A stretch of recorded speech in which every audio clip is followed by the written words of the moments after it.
Hello, good evening. Turo ko pa paano gawin yung video ito. Pag may natutunan po kayo, pakishare, like, and comment lang po sa ibaba. Tara, let's go. Ito yung video natin na elevator papasok sa elevator. Ito yung unang clip, yung elevator may green screen. Yung pangalawa naman is mag-acting tayo na parang papasok sa elevator. Yan. Practice lang. Tapos ngayon, tara sa CapCut. Mag-edit na tayo. Click lang na rin yung project. Then, hanapin natin yung dalawang video na may elevator tsaka yung nag-acting tayo na parang papasok sa elevator. Pag-copy na, add lang natin. Check natin. Ayan. Then, click natin yung second clip. Hanapin natin si overlay. Tapos, drag natin papunta sa harapan. Tapos, hanapin natin si transform. Yan si transform, then resize.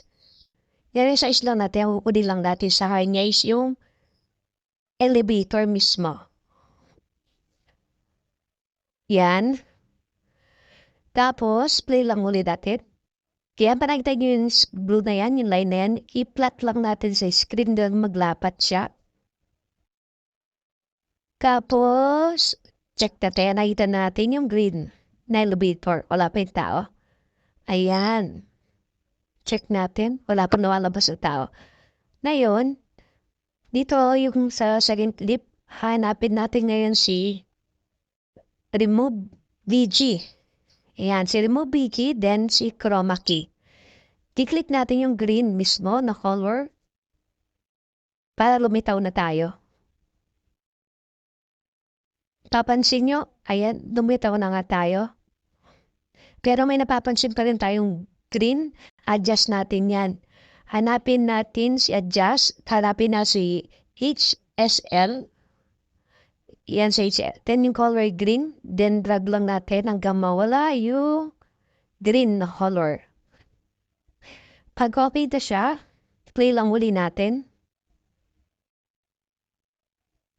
Malinis na.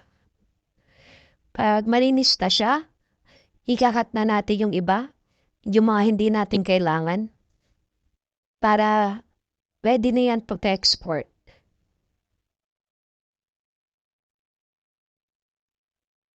Yan, linis na. Cut lang natin, split, delete, and ready to export na yan. Di pang, release na tayo. Aspect ratio 9.16.